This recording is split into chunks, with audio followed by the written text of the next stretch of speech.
Everybody, मैं हूं प्रिया और आप देख रहे हैं फिनोलॉजी लीगल। आज की इस वीडियो में हम 2021 के कुछ बहुत इंपॉर्टेंट केसेस डिस्कस करने वाले हैं जो आपको आने वाले एग्जाम्स में हेल्प करेंगे। तो चलिए आज का ये वीडियो स्टार्ट करते हैं। हमारा पहला केस है परमवीर सिंह सैनी वर्सेस बलजीत सिंह का, और ये केस रिलेट करता है पुलिस स्टेशन में सीसीटीवी इंस्टॉलेशन को लेकर। देखिए 2020 में तमिलनाडु में जो कस्टोडियल वॉयलेंस हुआ था उसे नेशनल मीडिया में भी कवर किया गया था। तो ये जो केस है ये इसी एरिया को कवर करता है। ऐसा ही एक और इम्पॉर्टेंट केस है 2018 का, Shafi Mohammad versus state of Himachal Pradesh का, जिसमें ह्यूमन राइट्स वायलेशन और कस्टोडियल वॉयलेंस को देखते हुए सारे पुलिस स्टेशन में सीसीटीवी कैमराज इंस्टॉल करने की बात की गई थी। उसी तरह आज का ये जो केस है परमवीर सिंह सैनी का, इसमें सुप्रीम कोर्ट ने ये कहा कि जितने भी पुलिस स्टेशन है उनमें सीसीटीवी कैमराज इंस्टॉल होने चाहिए, प्लस ऐसे डिवाइसेस भी लगने चाहिए जिसमें मिनिमम 1 ईयर की रिकॉर्डिंग सेव्ड हो।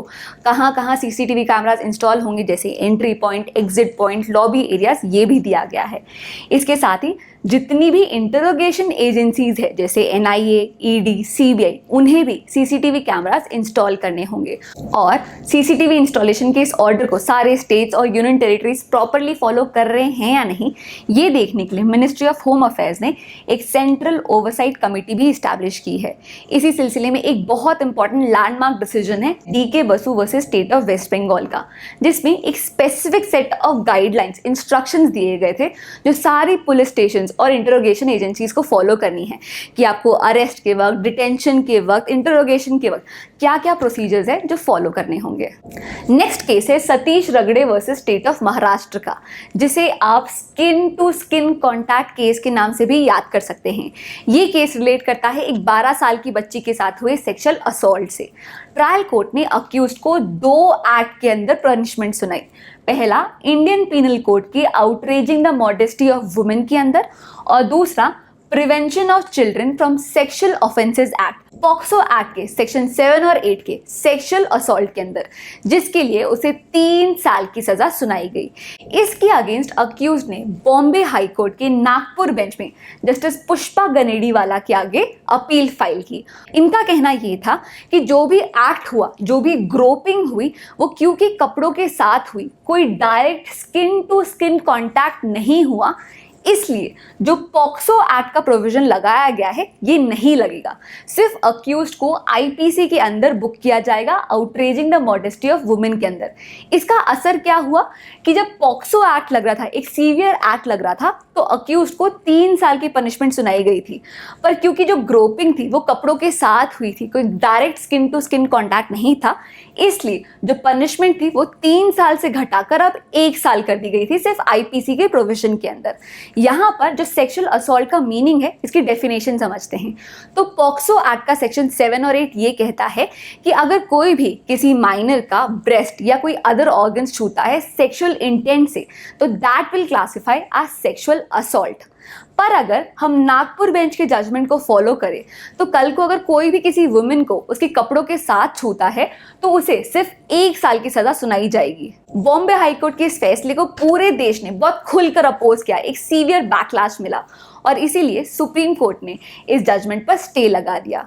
इसी सिलसिले में एक बहुत इंपॉर्टेंट लैंडमार्क केस है Vishakha versus state of Rajasthan का, जो बहुत सिंपली ये कहता है कि सेक्सुअल असॉल्ट या सेक्सुअल हरासमेंट इंक्लूड करेगा सेक्सुअल इंटेंट से किया गया कोई भी टच। नेक्स्ट केस है यूनियन ऑफ इंडिया वर्सेस के नाजीब का, जो रिलेट करता है fundamental right of speedy trial से। देखिए 2020 और 21 में एक एक्ट जिसके बारे में हमने बार बार सुना है वो है UAPA, unlawful activities prevention act, जो है इंडिया का प्राइमरी एंटी टेरर लेजिस्लेशन। और अगर किसी इंसान को अगर इस एक्ट के अंदर अरेस्ट किया जाता है तो उसे आसानी से बेल नहीं मिलती। पर हमारा ये जो प्रेजेंट केस है इसमें जो अक्यूज था उसे यूएपीए के अंदर अरेस्ट भी किया गया और उसे बेल भी दी गई। तो चलिए जानते हैं इस केस के फैक्ट्स क्या थे। तो 2010 में एक ग्रुप ऑफ अटैकर्स एक प्रोफेसर के ऊपर अटैक कर देते हैं और उनका हाथ काट देते हैं और वहां खड़ी हुई भीड़ के ऊपर बॉम्ब्स फेंक देते हैं। जो अटैकर्स होते हैं उनका कहना ये था कि ये जो प्रोफेसर है इन्होंने जो यूनिवर्सिटी का एग्जाम पेपर सेट किया था वो ब्लास्फेमस था, वो प्रॉफिट मोहम्मद को ऑफेंड करता था। और इन्हीं अटैकर्स में से एक था के नाजीब, जिसे 2015 में यूएपीए एक्ट के अंदर अरेस्ट किया गया और इसके बाद उसके बेल एप्लीकेशंस रिजेक्ट होते रहे। पर केरला हाई कोर्ट में जब एक और बार बेल एप्लीकेशन फाइल की गई, तब तक लगभग 5-5.5 साल उसके अरेस्ट को हो चुके थे। और ये जो अरेस्ट था ये बिना ट्रायल के था, ये विदाउट ट्रायल था। और इसी को ग्राउंड मारते हुए केरला हाई कोर्ट ने उसके स्पीडी ट्रायल और एक्सेस टू जस्टिस जैसे फंडामेंटल राइट्स को ध्यान में रखते हुए उसे बेल ग्रांट कर दी। इसके अगेंस्ट स्टेट ने सुप्रीम कोर्ट में एक अपील फाइल की और ये कहा कि नॉर्मल क्रिमिनल लॉ में जो भी बेल ग्रांटिंग स्टैंडर्ड्स होते हैं वो यूएपीए जैसे स्पेशल लॉ पर एप्लीकेबल नहीं होंगे, खासकर तब जब नेशनल इन्वेस्टिगेशन एजेंसी के पास नाजीब के खिलाफ स्ट्रॉन्ग एविडेंस अवेलेबल है। इस पॉइंट पे हम एक और इम्पॉर्टेंट केस डिस्कस कर लेते हैं, Shaheen welfare association versus union of India का।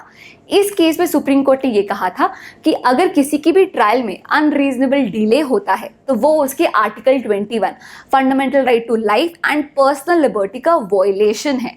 तो अगर कोई भी अनरीजनेबल डिले हो रहा है तो वो एक स्ट्रॉन्ग ग्राउंड ऑफ बेल बन जाता है। और इसी पॉइंट को ध्यान में रखते हुए इस केस में भी सुप्रीम कोर्ट ने इस बेल को सही कहा।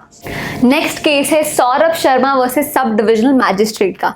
तो अपनी खुद की कार चलाते वक्त अगर आपने फेस मास्क नहीं पहना है तो आप पे 500 रुपए का फाइन इम्पोज किया जाएगा। ये केस उसी के ऊपर है। एक रिट पिटिशन फाइल की गई थी दिल्ली हाई कोर्ट में, ये पूछते हुए कि अगर कोई इंसान अपनी खुद की प्राइवेट कार चला रहा है और उसने मास्क नहीं पहना है तो क्या उस पर फाइन इम्पोज होना चाहिए या नहीं। इस रिट पिटिशन को डिसमिस करते हुए दिल्ली हाईकोर्ट ने ये कहा कि फेस मास्क इज लाइक अ सुरक्षा कवच, जो इंसान इसे पहन रहा है उसे भी प्रोटेक्ट करता है प्लस उसके आसपास वाले लोगों को भी ये प्रोटेक्ट करता है। कोर्ट ने यह भी कहा कि जब एक कार शहर के एक पॉइंट से दूसरे पॉइंट ट्रैवल करती है, भले ही उसमें एक इंसान ही बैठा हो, पर कोविड के चलते और अपने एक्सपोजर के कारण एक प्राइवेट कार भी एक पब्लिक प्लेस कॉन्स्टिट्यूट करेगी और उसमें फेस मास्क पहनना कंपलसरी होगा। नेक्स्ट केस है Jayashree Lakshman Rao Patil versus chief minister of Maharashtra का और ये केस रिलेट करता है मराठा रिजर्वेशन से। तो देखिए 2017 में महाराष्ट्र गवर्नमेंट ने एक state backward class commission establish की जिसके चेयरमैन थे जस्टिस गायकवाड़, जिन्होंने ये रेकमेंड किया कि मराठास को एजुकेशनल इंस्टीट्यूशंस में 12% और पब्लिक सर्विसेज में 13% का रिजर्वेशन मिलना चाहिए। अब इन रिकमेंडेशंस को फॉलो करते हुए महाराष्ट्र गवर्नमेंट एक एक्ट लेकर आती है जिसका नाम है socially and educationally backward classes act of 2018, SEBC act. अब रेकमेंड किया गया था 12 और 13%, पर इस एक्ट में मराठास को 16% तक का रिजर्वेशन प्रोवाइड किया गया था। ये बता दूं कि इंदिरा साहनी का जो फेमस केस है उससे रिजर्वेशन की जो अपर लिमिट है, जो सीलिंग लिमिट है, वो 50% सेट की गई थी। पर इस एक्ट के आने के बाद महाराष्ट्र में रिजर्वेशन का लिमिट 68% तक पहुंच गया था और इसीलिए इस एक्ट को चैलेंज किया गया था इस केस में कि क्या ये एक्ट कॉन्स्टिट्यूशनली वैलिड है या नहीं। अब क्योंकि इस केस में एक सब्सटैंशियल क्वेश्चन ऑफ लॉ शामिल है, इसलिए इसे सुप्रीम कोर्ट की एक लार्जर बेंच को रेफर किया गया। 5 मई 2021 को सुप्रीम कोर्ट ने अपना जजमेंट सुनाते हुए ये कहा कि सबसे पहले इंदिरा साहनी के केस में जो 50% की सीलिंग लिमिट दी गई है उसे ऑब्जर्व करना होगा, ये इतना ज़्यादा एक्सीड नहीं कर सकता। तो 16% का जो रिजर्वेशन दिया गया है ये गलत है। दूसरा, सुप्रीम कोर्ट ने यह कहा कि जस्टिस गायकवाड़ ने जो रिकमेंडेशन दिया था कि एजुकेशनल इंस्टीट्यूशन में 12% और पब्लिक सर्विसेज में 13% तक का रिजर्वेशन होना चाहिए, इसके लिए उन्होंने कोई भी एक्स्ट्रा ऑर्डिनरी कंडीशन एस्टैब्लिश नहीं की है। उन्होंने ये एस्टैब्लिश नहीं कर पाया कि क्यों महाराष्ट्र में मराठास को रिजर्वेशन देना चाहिए। तो ये जो रिकमेंडेशन है ये किन ग्राउंड्स पर बेस्ड है ये एस्टैब्लिश नहीं हो पा रही है। इसके साथ ही सुप्रीम कोर्ट ने यह भी कहा कि जो 102nd अमेंडमेंट एक्ट आया है, इसके बाद स्टेट के पास इतनी पावर्स नहीं है कि वो खुद से बैकवर्ड क्लासेस एस्टैब्लिश कर सके। वो सिर्फ प्रेसिडेंट को रेकमेंड कर सकती है कि उनके हिसाब से ये जो क्लासेस है ये बैकवर्ड क्लास कॉन्स्टिट्यूट होनी चाहिए। इसके बाद ये जो मैटर है ये प्रेसिडेंट और पार्लियामेंट डिसाइड करेंगे कि क्या उन्हें हम बैकवर्ड क्लास कंसिडर कर सकते हैं और क्या उन्हें रिजर्वेशन मिलना चाहिए या नहीं। और इन ग्राउंड्स के बेसिस पर SEBC एक्ट को और मराठा रिजर्वेशन को दोनों को ही सुप्रीम कोर्ट ने कैंसिल कर दिया। अब सिर्फ अगले 2 केसेस में ऐसे डिस्कस करने वाली हूँ जो है 2020 के, पर 2021 में भी ऐसी सिचुएशन थी जिस कारण ये जो 2 केसेस है ये बहुत इंपॉर्टेंट है। तो इसमें से पहला है राम बाबू सिंह ठाकुर वर्सेस सुनील अरोड़ा का केस, जिसे फेमसली क्रिमिनलाइजेशन ऑफ पॉलिटिक्स का केस भी कहा जाता है। तो इस केस में सुप्रीम कोर्ट ने पॉलिटिक्स में बढ़ते क्रिमिनलाइजेशन पर ध्यान खींचते हुए ये कहा कि 2004 में 24% मेंबर्स ऑफ पार्लियामेंट ऐसे थे जिनके अगेंस्ट पेंडिंग क्रिमिनल केसेस थे। यही मात्रा बढ़कर 2019 में 43% हो गई। मतलब 43% मेंबर्स ऑफ पार्लियामेंट के अगेंस्ट पेंडिंग क्रिमिनल केसेस थे। इसी टॉपिक के लिए एक और इम्पॉर्टेंट केस है public interest foundation versus union of India का, जो 2019 का केस है। इस केस में सुप्रीम कोर्ट ने ये कहा कि बस क्योंकि किसी मेंबर के अगेंस्ट एक पेंडिंग क्रिमिनल केस है तो आप उसे डिस्क्वालीफाई नहीं कर सकते हैं, पर अगर उस क्रिमिनल केस में उसको कन्विक्शन हो जाती है, उसे सजा मिलती है, तो फिर ये एक ग्राउंड है कि आप उसे डिस्क्वालीफाई कर सके, उसे इलेक्शन कंटेस्ट करने से डिस्क्वालीफाई कर सके। अब आ जाते हैं हमारे प्रेजेंट केस में, जिसमें क्रिमिनलाइजेशन ऑफ पॉलिटिक्स को कम करने के लिए सुप्रीम कोर्ट ने कुछ गाइडलाइंस दी, कुछ डायरेक्शंस दिए। अब यहाँ पे आप मुझे ये बताइए कि सुप्रीम कोर्ट के पास ये डायरेक्शंस देने की, ये गाइडलाइंस देने की पावर कहाँ से आती है? कॉन्स्टिट्यूशन के आर्टिकल 129 और 142 के अंदर आती है।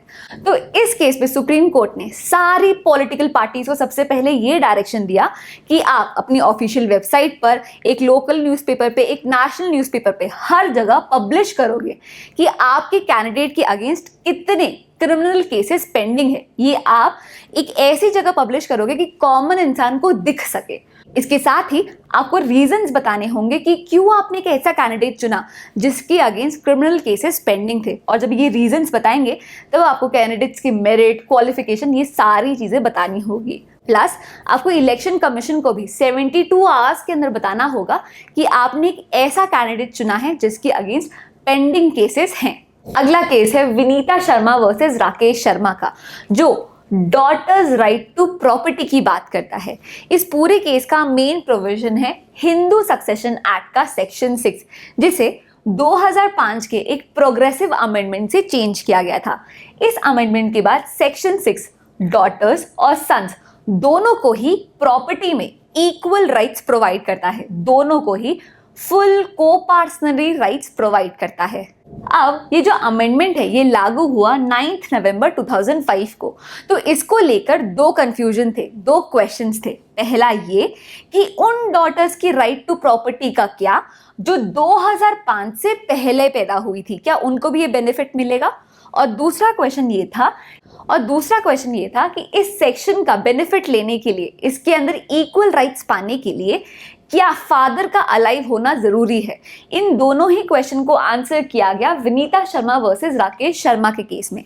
कोर्ट ने ये कहा कि सन्स की तरह डॉटर्स को भी बाय बर्थ उनके को-पार्सनरी राइट्स और लाइबिलिटीज मिल जाती हैं। तो इससे फर्क नहीं पड़ता कि डॉटर्स का बर्थ 2005 से पहले हुआ था या बाद में हुआ था, बाय बर्थ उनको ये राइट्स मिल जाते हैं। दूसरा क्वेश्चन का आंसर देते हुए ये कहा कि जो डॉटर का राइट है वो उसे उसके बर्थ से मिलता है। तो इससे फर्क नहीं पड़ता कि at that point of time father alive है या नहीं। प्लस इस एक केस ने 2 अर्लियर डिसीजंस को ओवररूल भी किया, फूलवती वर्सेस प्रकाश का केस और दनम्मा वर्सेस अमर का केस। नेक्स्ट केस है election commission of India versus M R Vijay Bhaskar का, और ये केस मीडिया के रिपोर्टिंग राइट्स को प्रोटेक्ट करता है। इस केस में क्या हुआ था कि इलेक्शन कमीशन ने सुप्रीम कोर्ट में एक पिटिशन फाइल की थी कि मीडिया को कोर्ट में दिए जाने वाले ओरल रिमार्क्स को रिपोर्ट करने से रिस्ट्रिक्शन लगाने चाहिए। ओरल रिमार्क मीडिया को पब्लिश नहीं करना चाहिए। दरअसल ये जो केस है, ये जो पिटिशन है, ये फाइल की गई थी कोविड के 2nd वेव के दौरान। तब जब मद्रास हाईकोर्ट ने ये कहा था कि इलेक्शन कमीशन को ही कोविड के 2nd वेव पे रिस्पॉन्सिबल ठहराना चाहिए कि वो अभी भी सारा प्रचार प्रसार होने दे रहे हैं। उन्होंने ये भी कहा कि election commission should be booked for murder, और इसे मीडिया ने रिपोर्ट कर दिया था। और इसी पर रिस्ट्रिक्शन लगाने के लिए इलेक्शन कमीशन ने पिटिशन फाइल की थी कि जो भी ओरल रिमार्क्स है उसकी ओपन रिपोर्टिंग नहीं होनी चाहिए, मीडिया पे कुछ रिस्ट्रिक्शन लगाने चाहिए। इस पिटिशन का जवाब देते हुए सुप्रीम कोर्ट ने ये कहा कि कॉन्स्टिट्यूशन के आर्टिकल 19(1) के अंदर मीडिया के पास ये पूरी freedom of speech and expression है कि वो कोर्ट में चल रहे किसी भी तरीके के ओरल रिमार्क को पब्लिश कर सकते हैं, चाहे अगर वो लॉयर बोल रहा हो या जज। तो मीडिया के पास ये पूरी फ्रीडम है। नेक्स्ट केस है रचना वर्सेस यूनियन ऑफ इंडिया का। इस केस में कुछ स्टूडेंट्स ने एक पिटिशन फाइल की थी ये कहते हुए कि अक्टूबर 2020 उनके सिविल सर्विसेज एग्जामिनेशन का लास्ट अटेम्प्ट था और कोविड-19 के चलते उन्हें इस लास्ट अटेम्प्ट को देने में बहुत डिफिकल्टी हुई, तो उन्हें एक एक्स्ट्रा चांस चाहिए था ये एग्जाम देने के लिए। सुप्रीम कोर्ट ने इस पिटिशन को डिसमिस करते हुए और एक टफ स्टैंड लेते हुए ये कहा कि वो स्टूडेंट्स जो अपना लास्ट चांस एग्जॉस्ट कर चुके हैं उन्हें एक और मौका नहीं मिलेगा। No extra chance for exams will be given. तो ये था आज का वीडियो जिसमें हमने कुछ इंपॉर्टेंट केसेस डिस्कस किए हैं। मैं उम्मीद करती हूँ कि आपके आने वाले एग्जाम्स में आपको इस वीडियो से फायदा मिले। अगर आज के इस डिस्कशन में आपको कोई भी डाउट हो तो मुझे कमेंट करके ज़रूर पूछिएगा। प्लस ऐसे ही साल दर साल के इंपॉर्टेंट केसेस मैंने अलग अलग वीडियोस में डिस्कस किए हैं जिनका लिंक आपको नीचे डिस्क्रिप्शन बॉक्स पर मिल जाएगा। प्लस ऐसे और बहुत सारा कंटेंट अवेलेबल है learn.phrenology.in पर। उम्मीद करती हूँ कि आज का ये वीडियो आपको पसंद आया हो। अगर हाँ तो इस चैनल को सब्सक्राइब करना ना भूलें। That's it for now. See you in the next class. Bye bye.